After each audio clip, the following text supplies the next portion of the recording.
Welcome back, dear students. Myself Pradeep Kumar and I am lecturer biology in Meritorious School Gurdaspur. तो students, आज हम इस video में आपके लिए एक टॉपिक लेके आए हैं जो कि है माइटोसिस एंड सेल साइकिल के बारे में, और इसको हम यहाँ डिटेल में करेंगे। चलिए शुरू करते हैं। First of all, why would a cell divide. अब सेल डिवाइड क्यों करता है? As cell absorb the nutrient and get larger. Cell में न्यूट्रिएंट एंटर करते जाते हैं सेल मेम्ब्रेन के थ्रू। फूड वैक्यूल होता है, उसमें फूड डाइजेस्टेड हो जाता है थ्रू द लाइसोसोम, और उसका इंक्रीज़ कर जाता है वॉल्यूम। और उसके surface area, the volume of the cell increases faster than the surface area. Surface area के कंपैरेटिव उसका वॉल्यूम बढ़ता जाता है। This means that the cell can no longer absorb nutrient and get rid of waste fast through support its demand volume। तो उसको ज़्यादा tolerate नहीं कर सकता उतना वॉल्यूम को, फिर उसको डिवाइड करना पड़ता है। And so that the cell divide, इसलिए सेल जो डिवाइड करता है। So we are doing the mitosis here. इसको कहते हैं द ग्रेट डिवीज़न। आपको पता चल गया होगा कि सेल डिवाइड क्यों करता है। मैंने पहले भी बात की थी, जो सेल है उसमें एक न्यूक्लियस होता है, बाहर साइटोप्लाज्म होता है। तो साइटोप्लाज्म एंड न्यूक्लियस की रेशो जो होती है, that ratio is very important. जब ये रेशो नॉर्मल से अप हो जाती है तो सेल ऑटोमेटिक डिवीज़न फेज़ में चला जाता है। Why would a cell divide. अब सेल डिवाइड क्यों करेगा?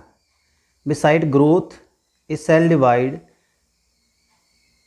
आल्सो, क्यों डिवाइड करेगा? रिपेयर और रिप्लेसमेंट। एक तो ग्रोथ वाला फैक्टर मैंने बता दिया, वो तो उसको सपोर्ट करता ही है। सेकंड इसमें फैक्टर है रिपेयर और रिप्लेसमेंट। सेल अपने आप को रिपेयर भी करता है, ओल्ड सेल जो है टॉर्न आउट हो जाते हैं, रिप्लेस हो जाते हैं।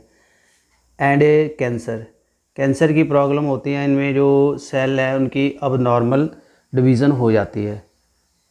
नेक्स्ट है different cell divide at different rate. अलग अलग सेल होते हैं बॉडी में, वो अलग अलग टाइम पे डिवाइड करते हैं।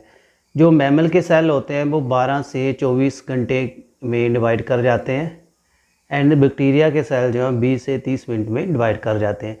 यानी जो माइक्रोब होते हैं वो उनको फास्टली ग्रो करना पड़ता है, रेजिस्टेंट प्रोवाइड करवानी पड़ती है through the for the antibiotic और द पॉइजन और द इन्वायरमेंट, इसलिए उनको जल्दी डिवाइड करना पड़ता है। बट जो ह्यूमन हैं, मैमल्स हैं, वो इंडिपेंडेंट होते हैं, they can save their self, इसलिए वो डिवाइड कम करते हैं बट स्लो करते हैं। गेटिंग ओल्डर, पुराना होना। सेल जो है are only allowed to complete certain number of division. Cell सिर्फ कुछ ही डिवीज़न कर सकता है।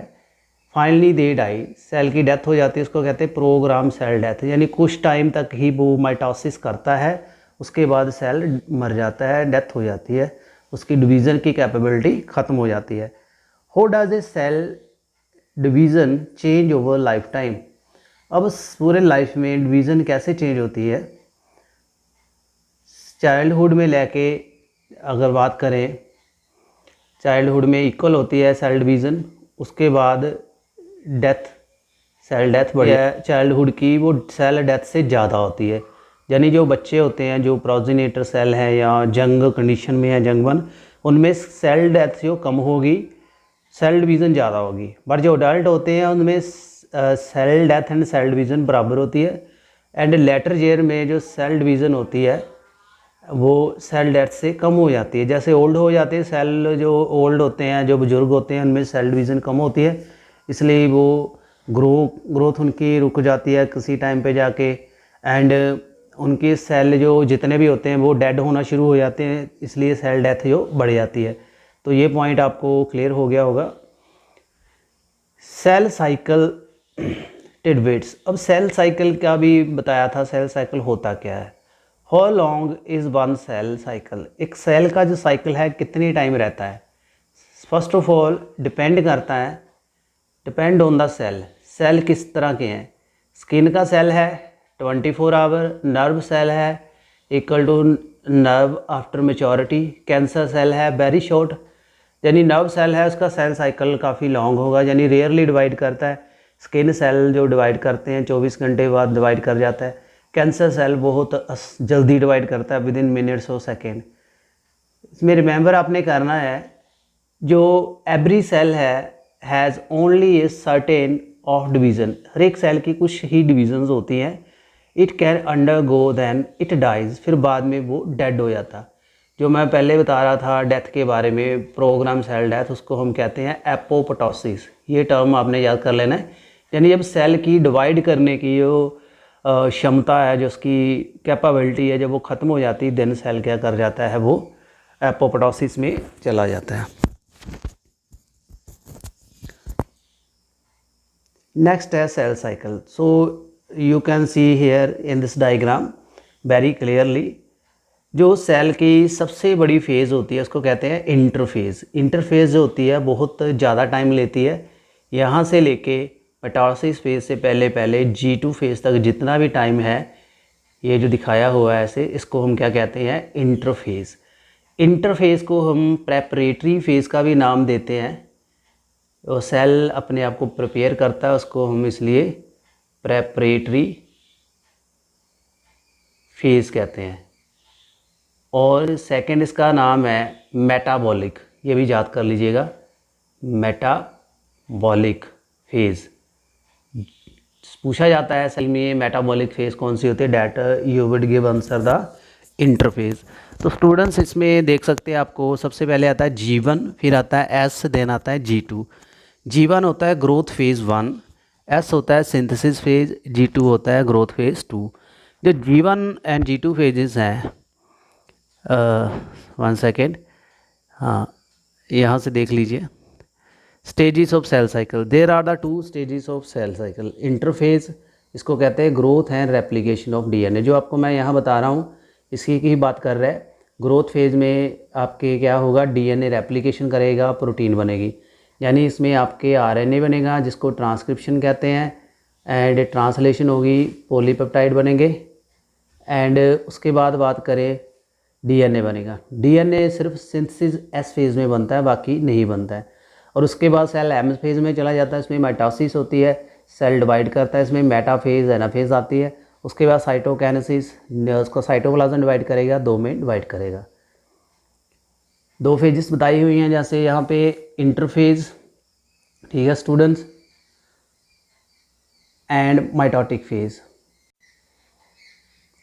हाँ देख सकते हैं यहाँ पे interphase growth and replication, mitotic phase है division of cell into 2 daughter cell, cell 2 daughter cell में डिवाइड कर जाएंगे। एंड उसके बाद बात करें, जो सेल है अपना 90% जो टाइम है वो इंटरफेज़ में दे देता है। इसका जो पाई चार्ट भी है वहाँ से भी देख सकते हो ये, यानी मैक्सिमम जो टाइम है सेल डिवीज़न का वो इंटरफेज़ में ही जाता है। इंटरफेज़ सेल की 3 फेजेस है इंटरफेज़ में। G1 it is the first gap, small cell is absorbing nutrient, growing and doing its job. यानी इस फेज़ में सेल क्या कर रहा है, न्यूट्रिएंट ले रहा है, ग्रोइंग ग्रोथ के लिए प्रिपेयर हो रहा है। एस फेज़ सिंथेसिस फेज़ है, इसमें सेल क्या है, DNA बना रहा है, DNA रेप्लिकेट कर रहा है, that is the DNA replication. G2 जो गैप 2 फेज़ है, इसमें सेल क्या करता है, ग्रो करता रहता है एंड अपना काम करता है। तो ये आप यहाँ से नोट कर सकते हो पॉइंट्स। आगे माइटोसिस, एक क्लोजर लुक। अब सेल ने ग्रोथ फेज़ के बाहर आ गया है, इंटरफेज़ के M फेज़ में जाएगा।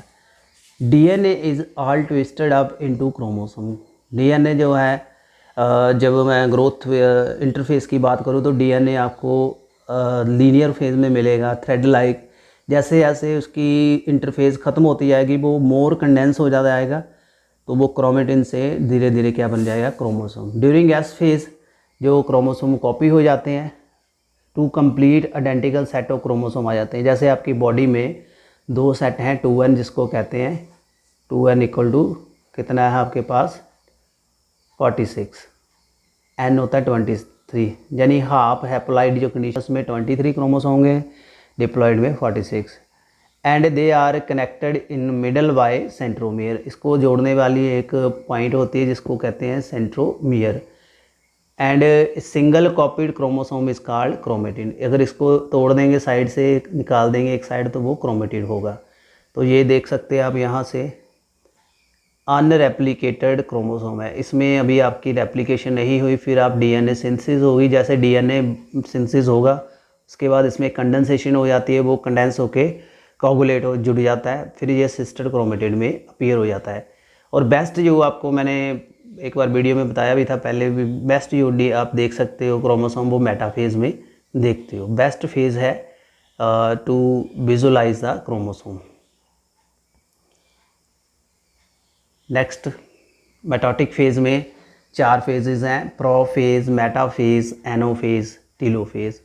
तो you can note here prophase, metaphase, anaphase, telophase. उसके बाद आ जाती है साइटोकाइनेसिस, सेल जब 2 में डिवाइड कर जाता है, that would be the cytokinesis.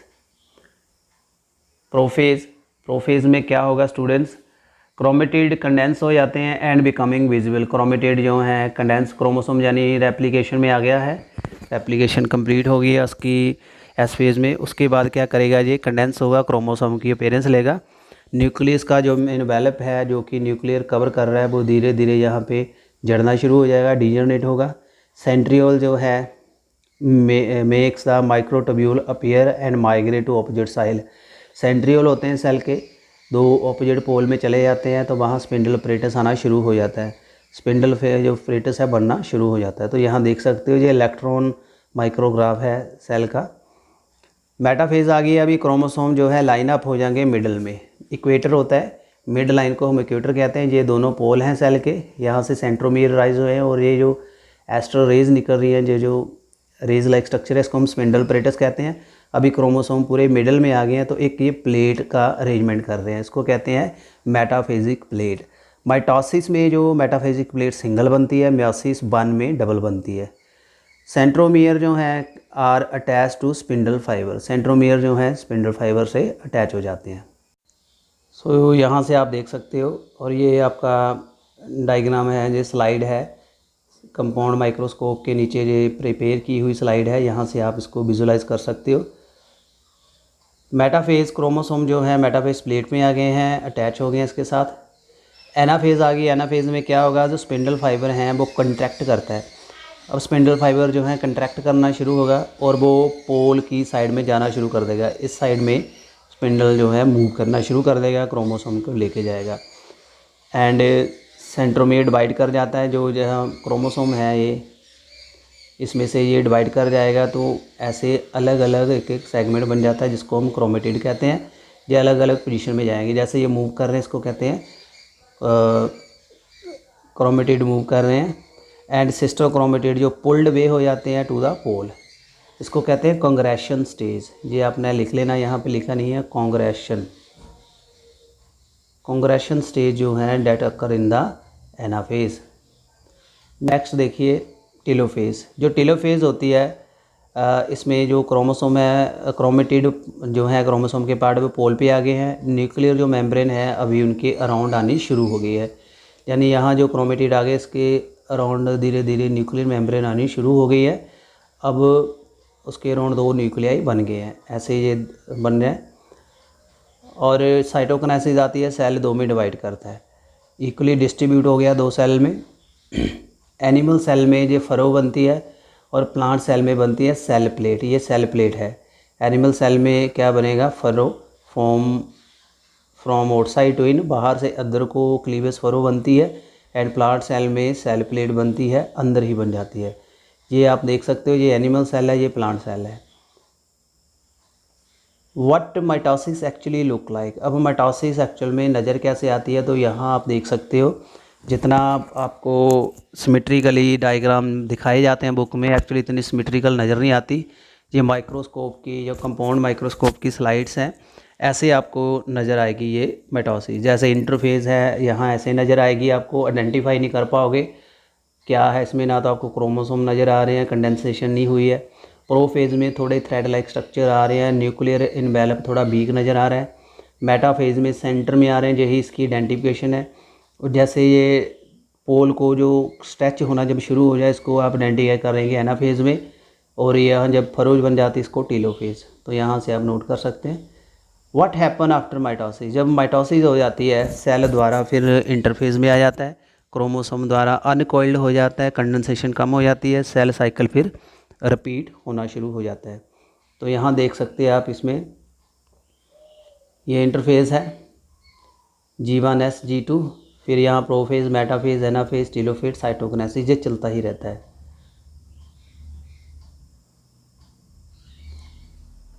Eight what stage are our cell at as cell cycle. अब यहाँ से आपने देखना है, जो आपको बहुत अच्छा यहाँ दिखाया हुआ है प्रेजेंटेशन में, और ये स्लाइड है कंपाउंड माइक्रोस्कोप की प्रिपेयर्ड स्लाइड है। यहाँ से आप देख सकते हो भी आपका सेल किस डिवीज़न में है। देखिए ध्यान से, ये है इंटरफेस, यहाँ एरो लगाए हैं, ये है प्रोफेज, ये है मेटाफेज, आपको मैं दिखा चुका हूँ, ये है एनाफेज, स्ट्रेच हो रहा है, और टेलोफेज साइटोकिनेसिस देख लीजिए, 2 डिवाइड हो गए। तो ऐसे आपने करना है, जितना आपको जजमेंटल स्टडी करवाई है उतना आपको हेल्पफुल हो गया होगा। अभी आप इसको आइडेंटिफाई कर सकते हो। Next, the product of mitosis में 2 सेल होते हैं, ये रिवीजन है। डॉटर सेल जो है आइडेंटिकल होते हैं माइटोसिस में, यानी माइटोसिस में कोई भी क्रॉसिंग ओवर नहीं हुई जो मियोसिस में होती है, कोई न्यू रिकॉम्बिनेट नहीं हुए, डीएनए एक्सचेंज नहीं हुआ, इसलिए प्योर ही होगा। जो जेनेटिक मटेरियल मदर सेल में होगा वही डॉटर सेल में जाएगा, and they will be identical. इसको हम क्लोन भी कह देते हैं। डॉटर सेल, इन ह्यूमन में 2 डॉटर सेल बनते हैं, और इसमें क्रोमोसोम जो है 46 है, तो 23 पेयर होंगे, यानी माइटोसिस में 46 ही रहेंगे, हाफ नहीं होंगे। Each chromosome is said to have same gene sequence, इसमें जीन सीक्वेंस सेम होगी। The beauty of asexual reproduction, इसको हम एसेक्सुअल रिप्रोडक्शन का भी नाम देते हैं। माइटोसिस ये है एसेक्सुअल रिप्रोडक्शन का ही एक फॉर्मेट है यहाँ पे। एंड 1 सेकेंड,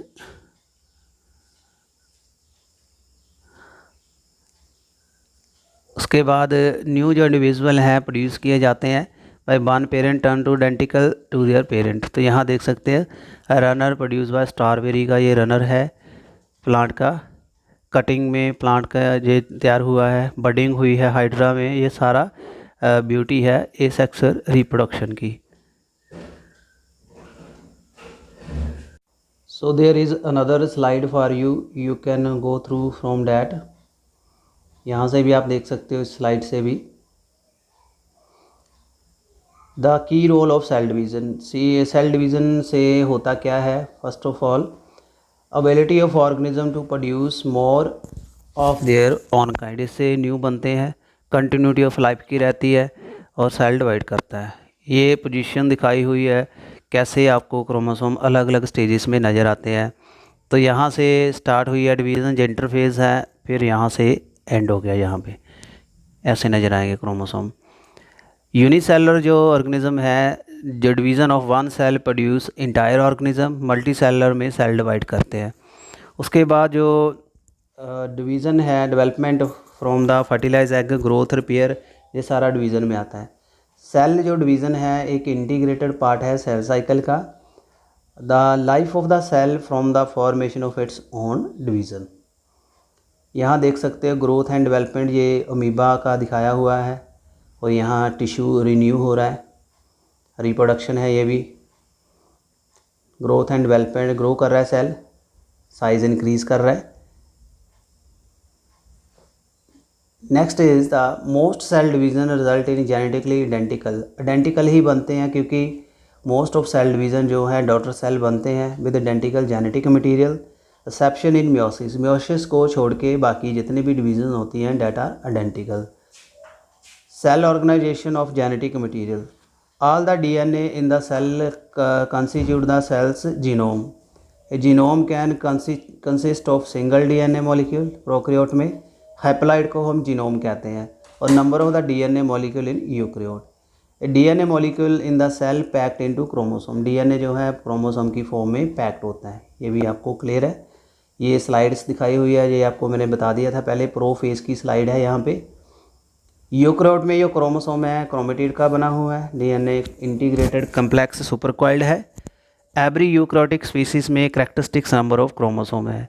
सोमैटिक सेल जो हैं दे आर नॉन रिप्रोड्यूसिंग, इसमें रिप्रोडक्शन नहीं होती, इसलिए इसको एसेक्सुअल रिप्रोडक्शन होती है। यानी माइटोसिस होती है। गैमेट जो है टेस्टिस एंड ओवरी से बनते हैं, स्पर्म एंड एग ये सारे म्योसिस से बनते हैं।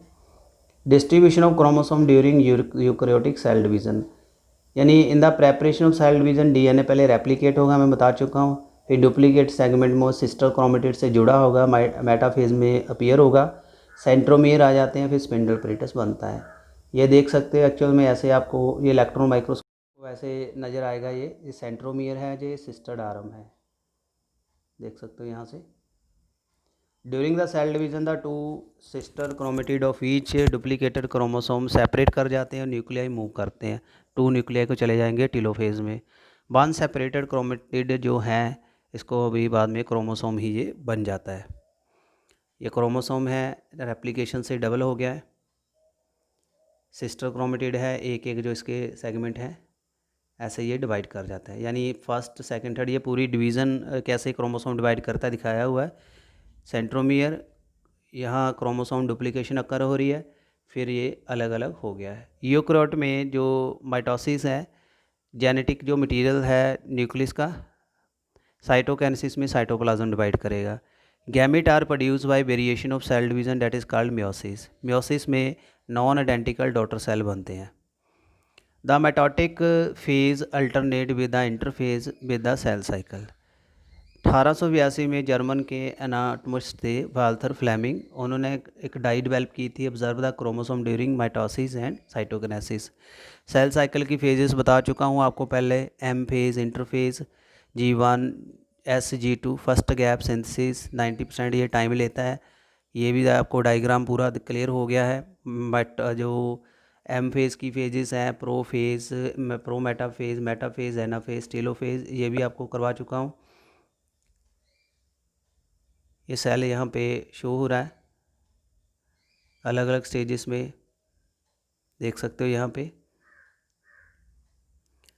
G2 फेज़ है, प्रो फेज़ है, न्यूक्लियर इनवेल्व टूटना शुरू हो गया। Pro metaphase, chromosome alignment complete नहीं है, जब पूरी अलाइनमेंट होगी पोल इक्वेटर पे तो ये पूरी मेटाफेज़ होगी।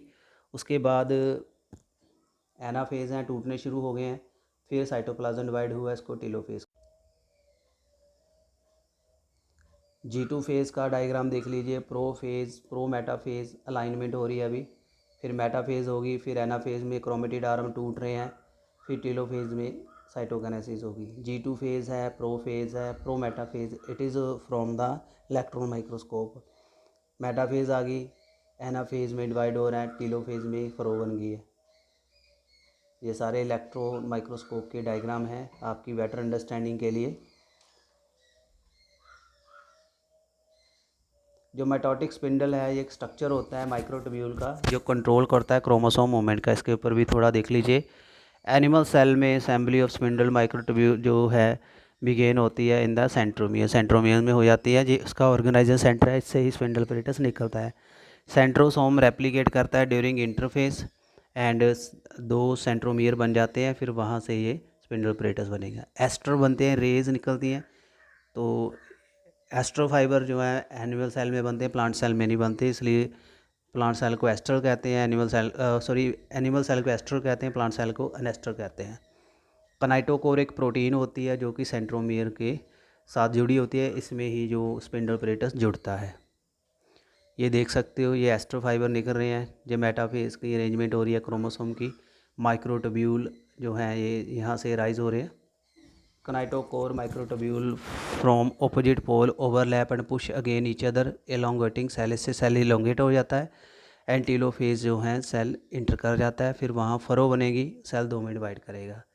साइटोकाइनेसिस एक क्लोजर लुक देखें। एनिमल सेल में साइटोकाइनेसिस अक्कर होती है, इसको क्लीवेज कहते हैं। क्लीवेज फरो बनती है, प्लांट सेल में सेल प्लेट बनती है।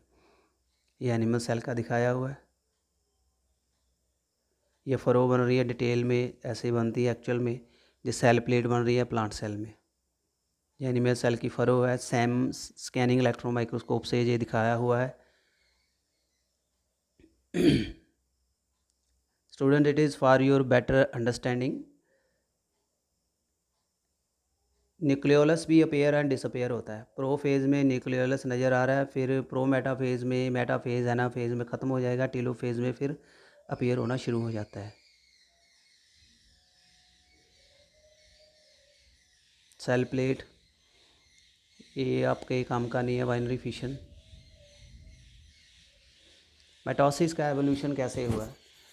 प्रोकैरियोट जो है इवोल्व हुए हैं यूकैरियोट से पहले। माइटोसिस प्रोबेबली जो अकर हुई है बाइनरी फिशन से। तो सर्टेन जो प्रोटिस्ट हैं exhibit type of cell division that are same to be intermediate between binary and mitosis, ऐसे भी आती हैं। सो लास्ट में स्टूडेंट आपके लिए थोड़ा इसका असाइनमेंट है, क्वेश्चंस हैं, बोल के ही बता रहा हूँ, आप नोट कर लीजिए। आपने तैयार करना है। फर्स्ट ऑफ ऑल ड्रा करनी है स्टेजेस,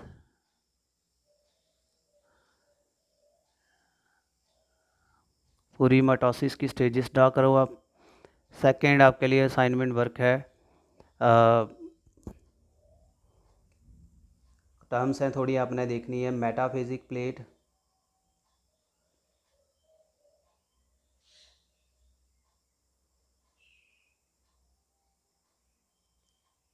क्लीवेज फरो,